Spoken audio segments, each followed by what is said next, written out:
So, story idea. So, this one might not actually be bad. I can't tell. All the ones that I think... That doesn't bode well for your career. No. All the ones I think are bad, I give to you, and then you tell me about how awesome they are, and then I'm like, I want to write that book, but that's not good for me, because I have books I need to write, Dan. Okay. We'll make sure this one's terrible then. But I think this one might be kind of cool, but I'm not sure. Okay. By the way, we are live at Dragonsteel MiniCon. Hi, everybody. Scream for us.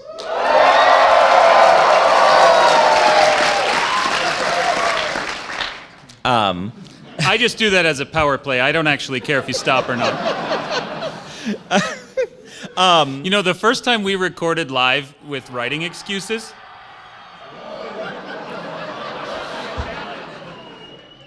okay then. Of course you know. Who's at my convention cheering for people other than me? Hey, Adam, go turn the lights off in that room. Oh, that's got to be the Wheel of Time panel. Oh, yeah. Okay. Yeah, okay. I don't know if you can hear it on the recording, but the panel next to us cheered really big. I think they're doing it in response to us, so I think we need to fire back, okay? So here we go on 3, much louder than before. 3.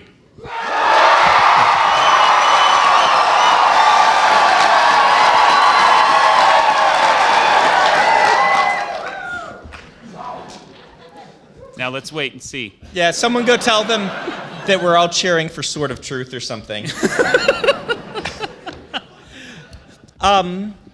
We are going to talk about conventions, but first I want to tell you my bad story idea. Let's hear the...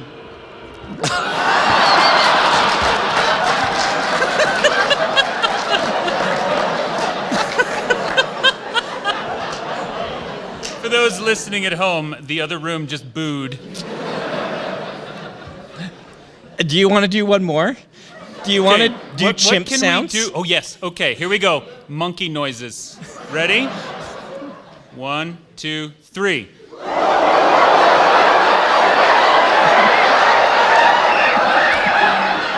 Okay. I honestly don't know if those are intelligible as monkey noises. Alternatively, maybe there's a monkey somewhere who's like, what the hell?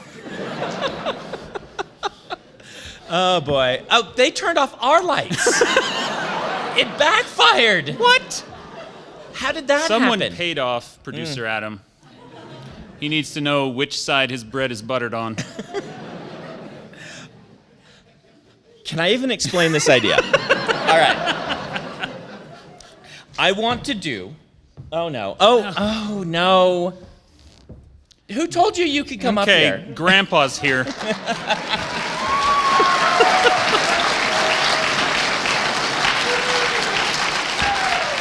Now that there's an adult in the room, we're going to have to buckle down and actually talk about our topic.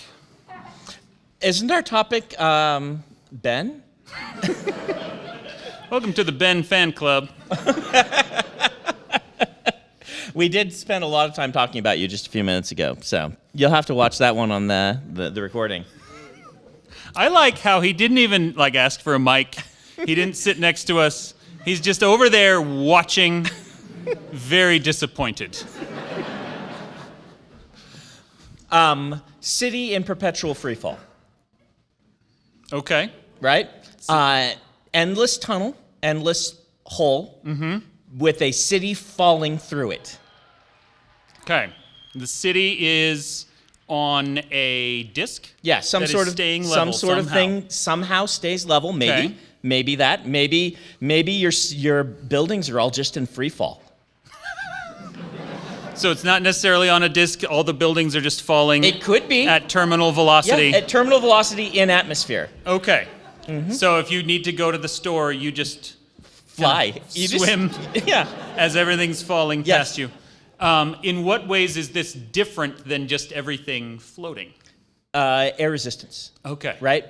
So you could actually have a city that goes high and low, so you could dive down and go up without any really that much gear. Okay. And so you could have like an 8-level city, or you could have different nations above, and the people on top, are throwing their trash. I guess the people on the bottom are throwing the trash, and it's And it goes it's going up.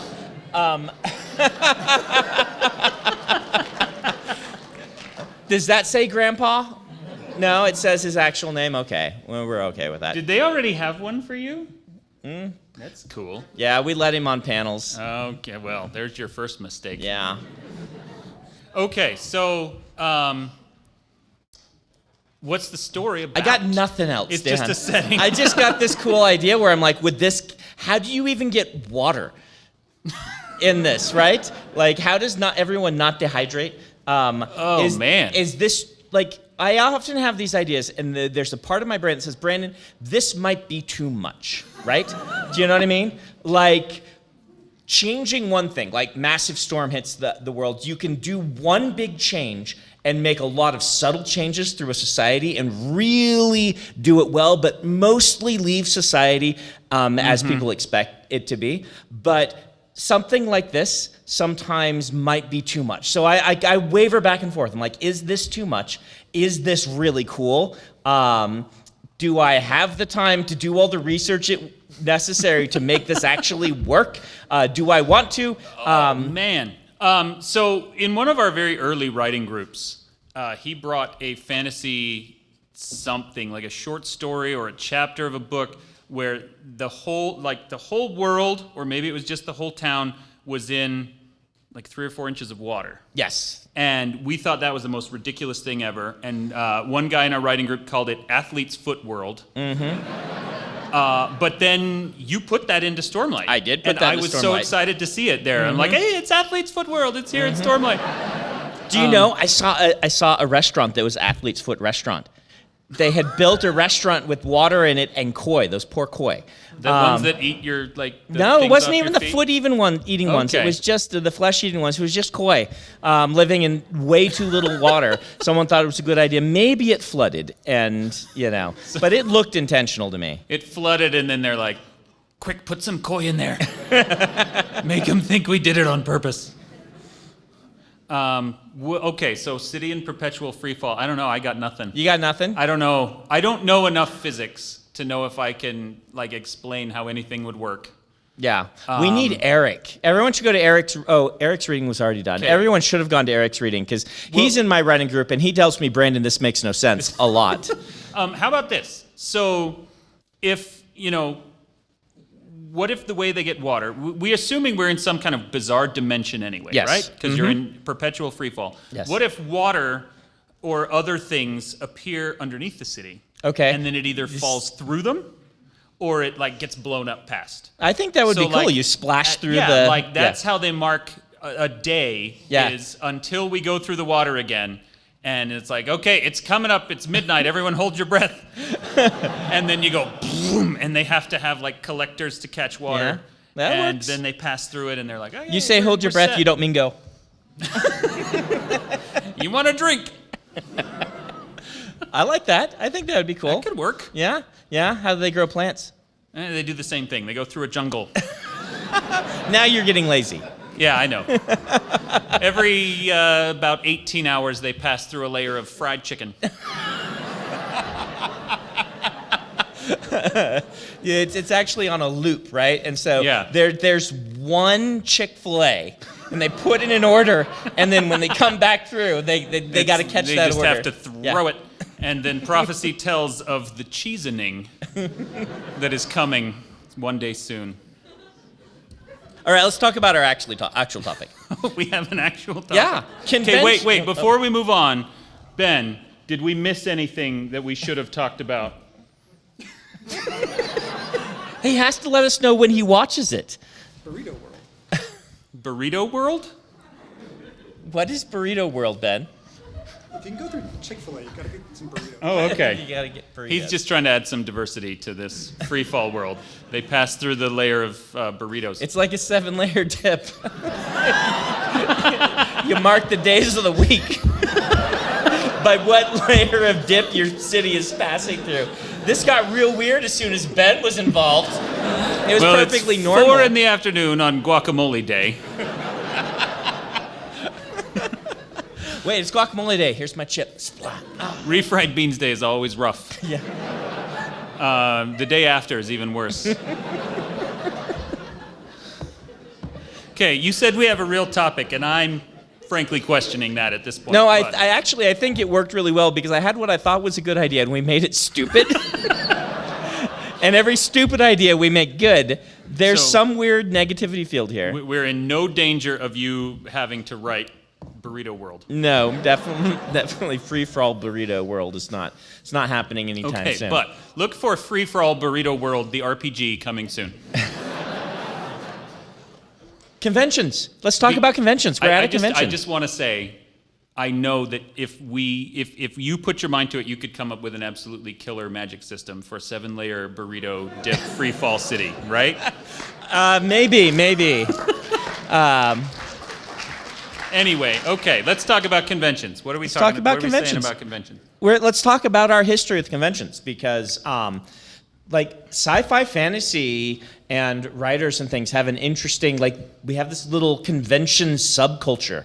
And I'm curious what your first experience with going to any sort of con was. My first any con at all Yeah. was actually LTUE, back when it was still at BYU. Okay. And so Ben and I were little plucky freshmen, and the Life, the Universe, and Everything, which used to be an academic symposium, wink, wink, which was basically just a sci-fi convention at a very conservative university that thought sci-fi was dumb. So we called it an academic symposium in order to trick them, and they eventually figured it out. But at the time, it was there, and they had some authors, and I don't remember who the authors were. There's a editor. It's like Geldman, Geld something. Okay. I don't know. He was there. I've seen him at a bunch I of don't other want to ones. geld anything. Okay. Thank you. But the cool one is that Steve Jackson was there from Steve Jackson Games, and he was beta testing Chaos Chess. And so Ben and I went and we played Chaos Chess with this weird little mock-up thing that he had. And then I think the game was eventually published. But that was, yeah. I'd been to 2 conventions before that, before going to LTUE my first time, but I also went to LTUE my freshman year. Because you're a fantasy nerd at college, and they're like, we have a SciFi Con. You're like, oh, I guess that's where I belong. And College is cool. my memories of it, this is how you'll know it's very symposium-ish. They had competitive D&D at it. Yes. I've never seen it since. I've never seen it before. But they had competitive D&D where they had 4 groups run the same module with 4 separate trained DMs. Okay. And then the DM chose one player per group, and the rest of the group chose one player as the best player of their group, and then put them all together to play the same module, but the next phase of it. Okay. And then they all voted, with the DMs all who watched getting a vote. And then that person won the championship. So it was about being the best player, whatever people defined that as being. So it actually was competitive I thought it would be awful. It actually worked really well because it encouraged everyone to role play really well. Cool. And so. Not to power game. Not to power game. That was my mistake. Were you in it? I was in it. Yeah, nice. I signed up. Yeah.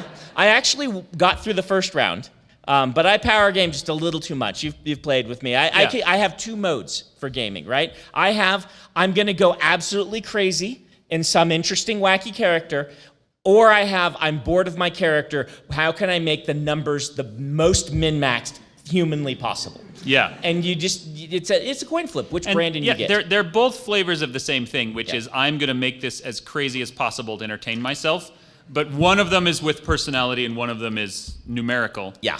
One thing we did eventually learn is that you and I could never be players at the same time, because then the let's be weird would go completely off the rails. So crazy. One of us has to DM to keep the other one in check.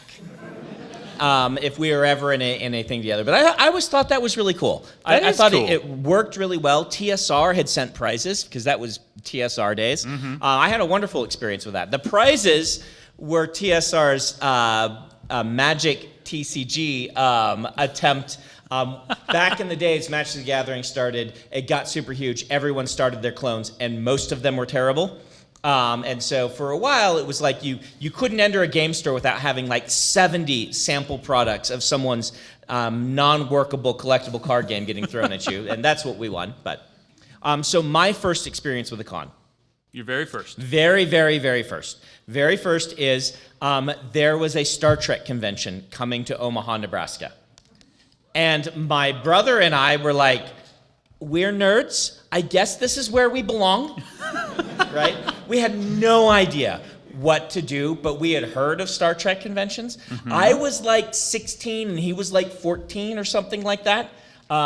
Maybe 15 and 13, right? Our parents dropped us off, Yeah. so I wasn't driving yet. That's in time for DS9 to have already been out, though, right? No No? DS9. No DS9, No DS9. So the guest was George Takei, and it was really interesting because I had gotten into to reading, which happened to me at 14. So I had started reading books, and I thought, I'd read some Star Trek books. I'll go to this thing. We had no idea what we were doing.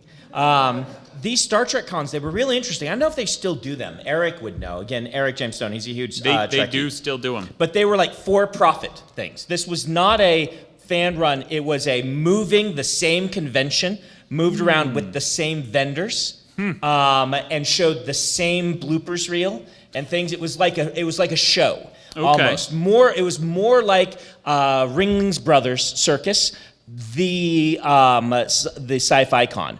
Yeah. And so it was really interesting because all the paneling was standardized. If you went to one, you had seen all of these. And I mentioned it to some friends. They're like, yeah, I saw that one here or whatnot. And I've never since been to a convention that was like that. No, I've where never heard of everything was standardized, same sort of things. Just they'd change up the guest, but would have the same programming with that guest based on, I did meet George Takei. Meet George Takei. He was really nice, as one might expect. So, yeah. I tell people I had lunch with George Takei once, but it's just we were in the green room at the same time and had a short conversation while eating. So that counts. Sure. Right? Yeah. Uh-huh. It's close enough. So that was like weird for me as a kid. I didn't know what cons were. The thing that really explained to me what cons were was a couple years later, maybe 2 or 3 years later, I was a senior. And I've told this story before, so I'm sorry if you guys are bored of this, but I was in my AP literature class, and I was the weird kid, right? There's various varieties of weird kid. I was the science fiction nerd weird kid. And my teacher walked by one day and said, I think this is for you. Right? Yeah. We've all been there. He had put in his box as a teacher a flyer for a local science fiction convention, and they put it in his box because they had a writing contest. And so he didn't, he was supposed to announce to the class, he didn't do that. He walked to my desk, put it on my desk, and said, this is for you. And then taught his normal class. The one nerd in Omaha. Yes. The Brandon Sanderson story. Ooh, that's your biopic. That's the name of our podcast. Yeah. One Nerd in Omaha. The One Nerd in Omaha. Starring Dan. And Grandpa. There's lots of nerds in Nebraska. They're just all football nerds, which is, we pretend, movies try to tell us, we've talked about this, that sci-fi nerds and football nerds are a different species. No. I got way more in common with the football nerds I have found through my life than a lot of other demographics. But regardless, he handed it to me. If you've ever worn your favorite player's sports jersey, you've been doing cosplay. Yeah. Whether you recognized it or not.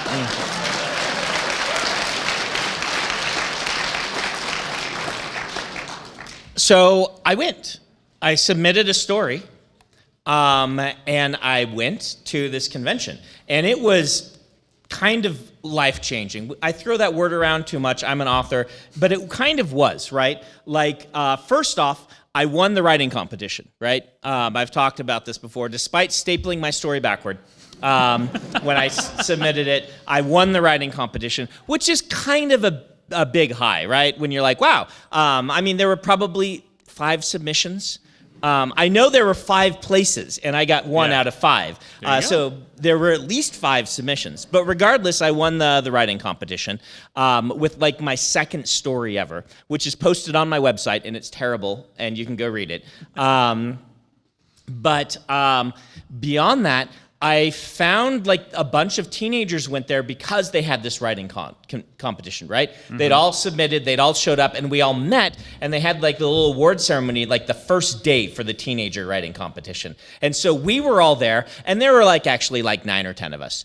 And we're like, well, we're at this con, and our parents aren't picking us up till later. What do we do? So a bunch of teenage nerds like were forced to interact, and we ran around the con and just had a fantastic time becoming friends. And it was kind of sad to me because this was like May of my senior year, and I'm like, I just actually made Where a bunch. have you been all these years? Of nerd friends, which is why when I went to BYU my freshman year, I'm like, I am going to the science fiction con. No matter what, I am going to go there and find nerd friends. Yeah. It actually took a little longer. It took till I went to Leading Edge and met you guys. But yeah. Cool. So okay. Conventions. You never went when you were younger. You didn't. No. Did you ever hear about them? I didn't know that they were a thing, and it wasn't until LTUE at college that I realized, oh, they do science fiction conventions. That's kind of neat. And then after, I mean, not counting LTUE, the next one I ever went to was actually Worldcon with you, okay, and Ben and Peter, down in Corpus Christi. Yes, that was World Fantasy, wasn't it? Yes. Yeah. What did I say? Worldcon? Yeah. It was World Fantasy in Corpus Christi. Yeah, we'll tell that story, I think, in a minute. But I just wanted to ask first, do you have an opinion, or have you thought about like the rise of the ComicCon and the old SciFi Con? And like a lot of people don't know the difference between these two, and I kind of group them very differently in my brain. But meaning like the pop culture cons versus the local fan cons? Yeah, the pop culture con versus the local fan con. I go to, I mean, not counting the pandemic, I go to 10 or 12 Comic-Cons a year. That's part of my main business model, with a traveling booth. And what's really fascinating to me about them is that the vendors, I'd say 60% of the vendors at any given show are the same ones that we see at every show, you know? So they travel. It's kind of like that sci-fi, that Star Trek thing, but just a rotating... Yeah, one guy described it as, you know, we're the new carnies. We all know each other. You know, you've got a booth that sells T-shirts or whatever, and your whole business model is going from show to show. You know, sometimes 50 or 60 shows a year, just selling the same T-shirts or the same foam rubber swords or the same dice or the same whatever, candles and artwork and so on. And that's just how they make their business. And that can't work at the little local fan ones, but it does work pretty well for the big comic ones. Yeah, because my editor once explained it to me, kind of the big Comic Cons are like an expo. You are there to see things, and the local sci-fi cons are there as more of an experience to join in. Like they are, it's like, you may not be a panelist, but you are kind of a participant at something like LTUE, a little bit more than it is an expo. But they have their own different sort of pluses and minuses. But we started going to cons because of Dave. Yeah. Do you want to tell the story? You want me to tell the Dave story? Wolverton? Yeah, about how we ended up at conventions. Go ahead. Okay. You start, and I'm sure I'll interrupt. Yes. And I hope that Ben interrupts at some point as well. No, he doesn't have a mic. He can't interrupt except by throwing something at us. He'll just glare, and we'll feel it. So we were in this class in 2000, 21 years ago. Was it 2000? It was 2000. Oh, my stars. Yeah. Ooh, you're old. It wasn't 99? It might have been. It was 99 turning 2000. I got married in 99. Okay. So I think it had to have been 98 or 99. Okay. But I don't know. Okay, so 99. So we're even older. That makes us older makes somehow. it so much better. Yeah. So a century ago, we were in a class, and I took this class my last semester of my my undergraduate, or my next to last, if it was indeed 99, because Dave, a professional writer, came in to teach it. And I'm like, wow, a professional writer teaching a class. This is a first for me. I was taking graduate level writing classes that time, but I jumped back and took this class. And it was a great class. We won't go on at length about that because we've talked about it probably too much. But I took this class, and he was saying a lot of things like, your first few books are practice and whatnot and things. And a lot of what he said was really relevant to me. But one day after the class, I went up to Dave and I said, Dave, I just started my 7th novel. And he said, oh, come talk to me. And he towed me off to his office, which he had never been to before because they just gave it to him. And he's like, I know it's here somewhere. And we found his office, and we sat down. He said, all right, tell me about your 7 novels and your history as a writer. And I kind of went into it and, write and all this stuff. And he's like, all right, you are ready. My young apprentice, you have now become a journeyman. Bing! He sprinkled the fairy dust or whatever and said, all right, you are now level 2 as a writer.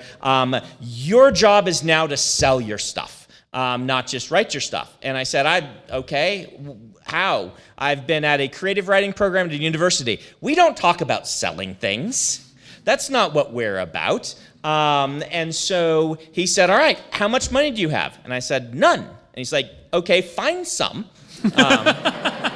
Get a credit card is how he tells the story. And you're going to go to the Nebula Weekend and a World Fantasy this year. So I went to my friends and said, anyone want to share a hotel room so it's cheaper? Because, first I went to Dan and said, Dan, we need to go do this. Because Dan was the writer that I knew, right? Who was really serious about writing. We'd already gotten into a writing group at this point. And so we decided to go, and then we wrangled our friends. And so we grabbed... Well, we got Peter because he wanted to be an editor. Yes, we got Peter, and we got Ben. And we got Ben because he had a real job, I think. And had money, yeah. Is that what this was? Yeah. Ben's a computer person. He, does practical things. Mm-hmm. And I know this must have been after I was already married, because I remember having to sell this to my wife as I'm going to go, and we're going to spend money, and this is going to cost us, but... this is how we're going to make the career work. Yeah. And the Nebula Weekend was not a convention. It was just kind of a and I didn't do award Nebula ceremony. Weekend. Okay, yeah, I did that with Scar. Scar from Who's Bridge 4. also here, I bet, in the room. Is Scar? Scar might not be here. He's here at the show. I saw him earlier today. So Scar had a cousin who lived in New York in Jersey, and the Nebula Weekend was in Manhattan. Mm-hmm. And so I went to stay with Scar's cousin so I could go to the Nebula Weekend. This is what you do when you're broke and in college and somehow need to fly across the country. And so twice. The 4 of us went to Corpus Christi to our first big boy convention. Poor Ben and and we didn't know what we were doing. Yeah. We, at one point, was it at Corpus Christi or was it the following year at Montreal that we found Tom Doherty? No, it was at Corpus Christi. Tom Doherty is not an editor. He is a publisher. Yes. It means he owns a publishing house. We sat him down and pitched him books, which is not what you're supposed to do to a publisher. He wouldn't sit. He backed away from us. But he picked the wrong direction and ended up in a corner. Yeah.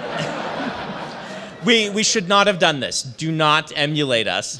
But yeah, he was really nice. Mm-hmm. But, he was like, oh no, more aspiring I assume authors. that you have since told him that story. I have. Hey, remember at Corpus Christi, those nerds? Yeah. That was me. I'm sure he remembers exactly. He'd be like, oh, I shouldn't have published this guy. Yeah. And so it was really interesting, though, because conventions have this air, the little SciFi Cons, right? They have this I had no idea what was going on. And my editor, Moshe, who has been to a bunch of them and was part of them, he explained it to me. The cons existed to basically be message boards pre-internet. The cons were, depending on your flavor, 4chan or Reddit or Facebook before the internet. Back when people loved Doctor Who and Star Trek, but even before Star Trek, right? When they were liking Doctor Who and Conan and things like this.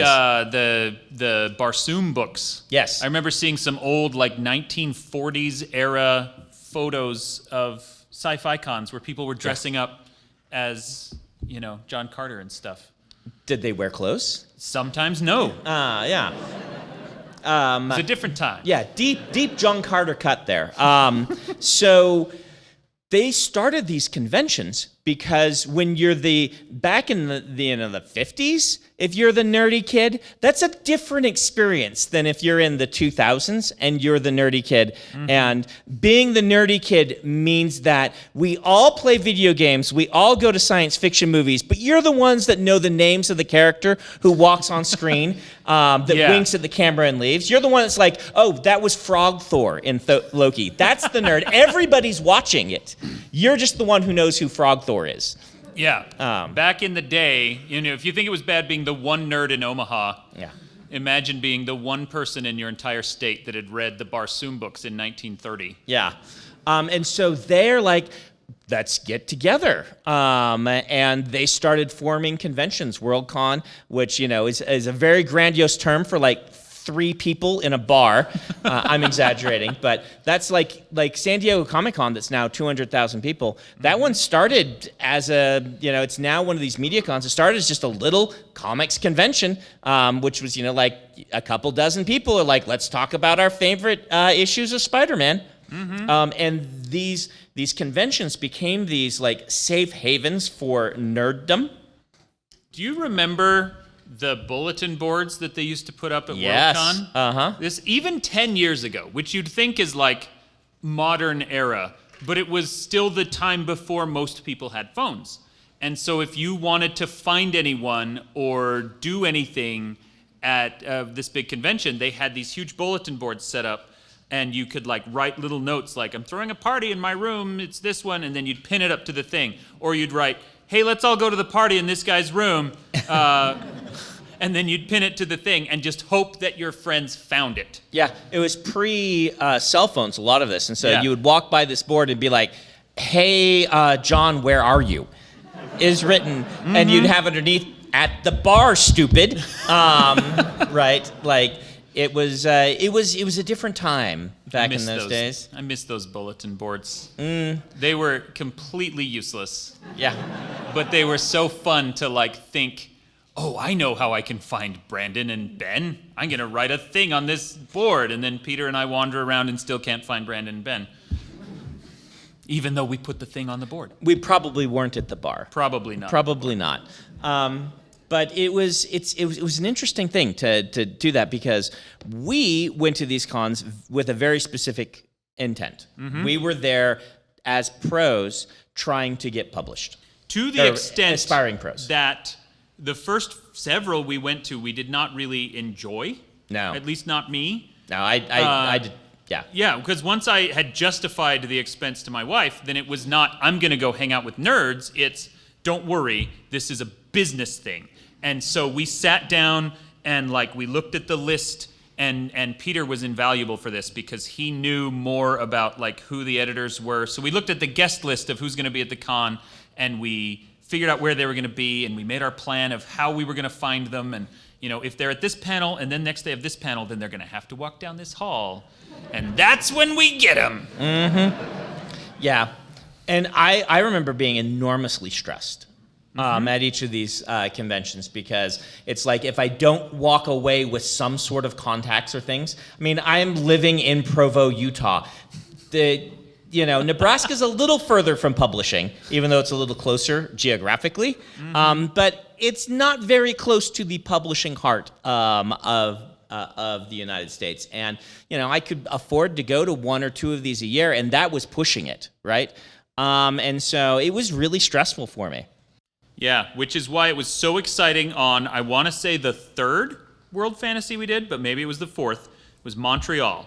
And that is when we finally we found Moshe Fetter, and we talked to him for an hour, by which I mean he talked to us for an hour. Moshe was manic. Yeah. And when Moshe's manic, you get to hear lots of cool things. And so we listened to him talk about Bigfoot for like an hour and a half. And then at the end of it, we said, we've got books you might be interested in. Can we send them to you? And he said, sure. And for us, that was like 4 years culmination, victory lap. We just won the Super Bowl. An agent asked for our stuff. Editor asked for our stuff. And and we had hunted him the entire con because Gene Cavellos had told us he's now acquiring. We'd made this contact with Gene, and she had said, you should go talk to Moshe. He's acquiring. It looks like he's wanting the sort of stuff that you guys have. We had no idea who this guy was. We'd never heard of him before because he was David Hartwell's editorial assistant. And so we spent the con hunting for him. He wasn't on any paneling. He was too new. And Dan found him at a party Sunday night, the last day of the convention, at like midnight. Yeah, it was late, and we're just kind of meandering around, started talking to this guy, noticed, I think we had names on tags. Yeah. And was like, oh, you're Moshe Fetter. Hang on 1 second. Grabbed Brandon, found me, dragged him over, introduced him, and then, we did the thing. We listened to Bigfoot. We pitched him our stuff, and he's like, sure, send him to me. And we celebrated. And the manner of our celebration, which at this point was like 2 a.m, we went to the one restaurant was open. So we're in Montreal. So this is French-Canadian. We found an Italian restaurant that was willing to make Korean Chinese spaghetti for Peter. Oh, you got to hear this story because we go to this restaurant and we're all just really tired and really excited, but also really kind of in a weird mind state because it's 2 a.m. and we've been at a con and gotten very little sleep. And Peter sometimes has decision paralysis, and he was looking at the menu, and we had all ordered, and he just couldn't decide. And sometimes, stressful situation, the guy's just like, what do you want? And Peter, just being Peter, said, he said, what do you like? Peter said, I like Chinese food.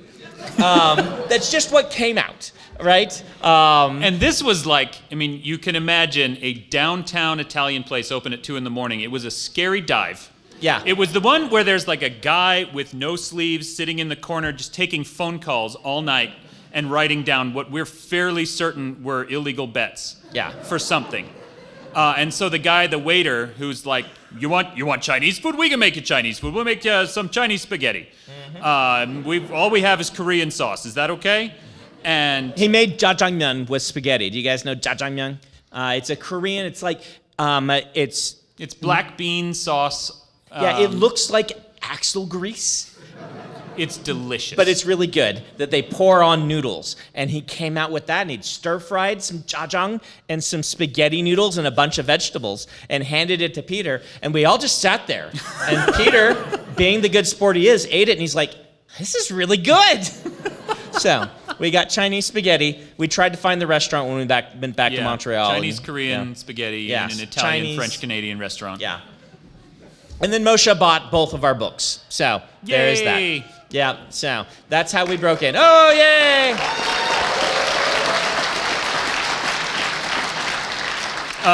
The story there is also kind of fun. So I was the one who grabbed Brandon and brought him over. And then we both sent Moshe our books, and he really liked Brandon's, and he really did not like mine. 5 years later? 3 years later? When did you sell, when did you publish I'm Not a Serial Killer? It was 13 years ago is when I got the contract. Okay. So was that 2009? 2008? 2008. 2008. All right. This was 2002 when we went to the con. Okay. I sold in 2003, so it was 5 years later. 5 years later. I was sitting at work with AOL Instant Messenger. And remember that one? That was open because, any opportunity to not do what I was being paid to do was great.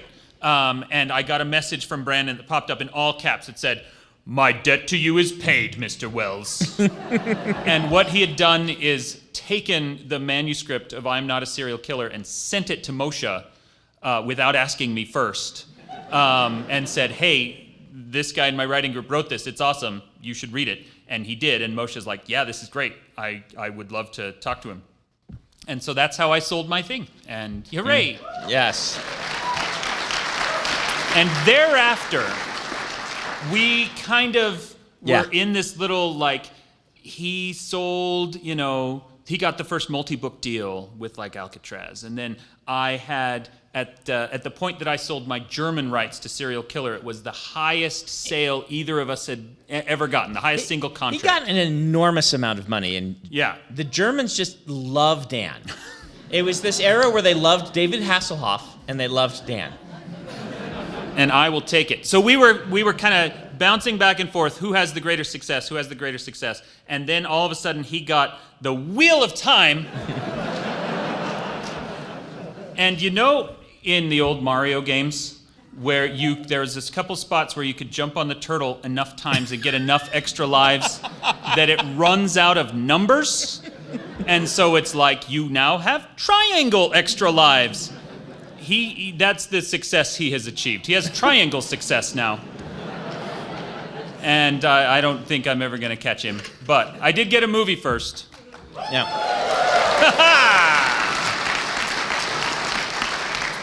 Although you have a TV series now. Do I get to count it until they do my material? Yes? No? I mean, you're yes? like I'm hearing about a half and producer on it. I'm a or producer something. on it, but It's really good, by the way. I've seen the first 2 episodes. It's awesome. so yeah, I'll count it as half. Okay. If I get another TV show, then I'm equal to you. So yeah, that's. We have this kind of weird relationship with conventions. Do you remember the first one you got to go to that you didn't have to stress about? Because for me, that was the one in. It was in Boston. There was a Worldcon in Boston, and Stacy Whitman was living out there. And do you remember going to that? Did you even go? I did not go to the Boston one. okay. And so this was after I'd sold a book, and I got to go to the con and realize I've already sold a book.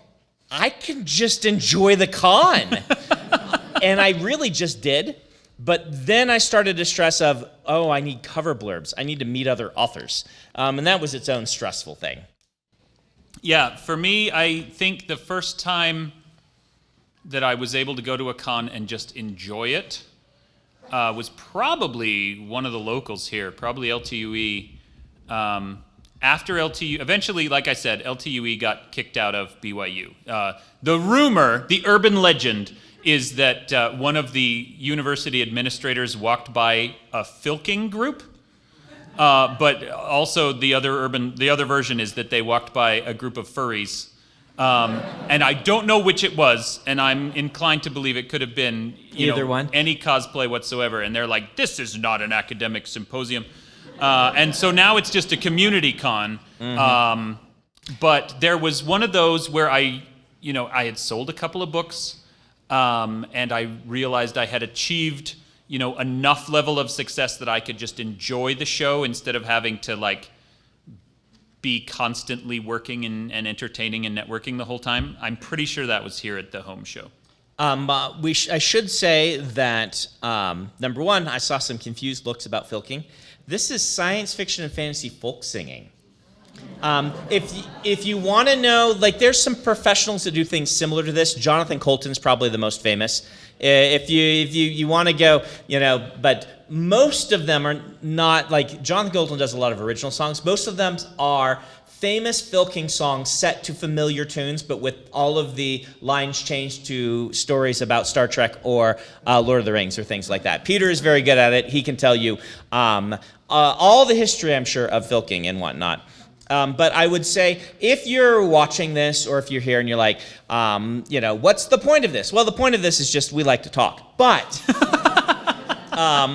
if you're curious, these two styles of convention both exist in most decently sized metropolitan areas. You will find something we call a MediaCon. They're usually ComicCons. Wizard World is these. If you see someone from a TV show or movie, and their role in the TV show or movie is more recent than 30 years ago, then it is probably a MediaCon.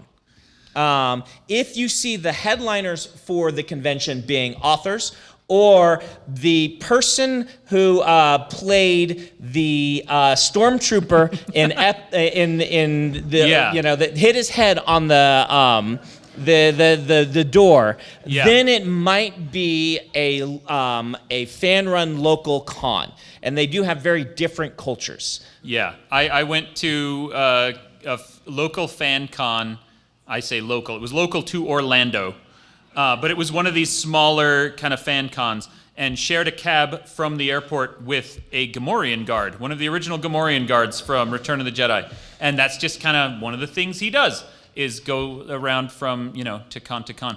And it's interesting to me because, like you said, San Diego Comic-Con started as one of these little ones and then exploded into a big thing. And so both kind of have their roots in the same idea. DragonCon's the same way. Let's get all the nerds together in one place so we can find our own people and we can, nerd out together.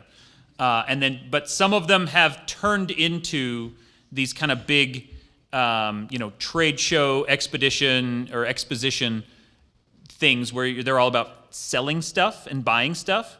And some of them have stayed smaller and they're more about, let's celebrate this author or this artist or something like that.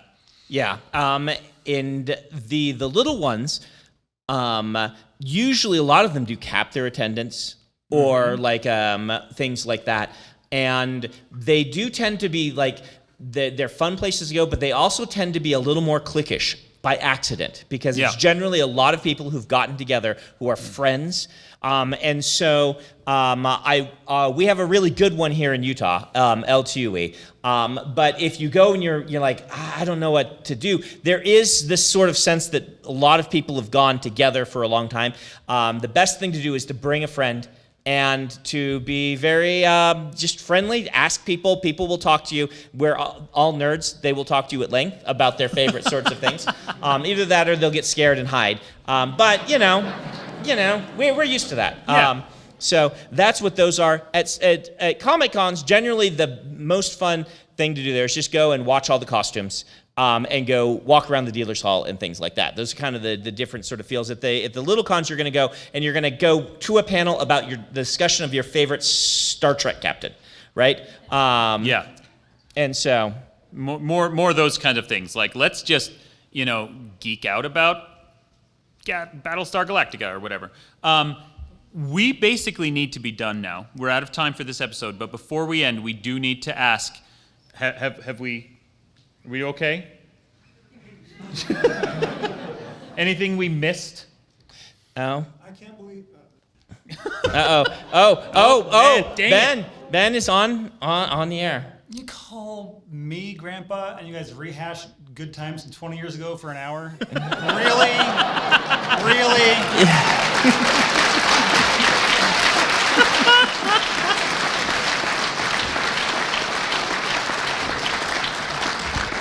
Tune into our next episode where we talk about all the conventions we're going to go to 20 years from now.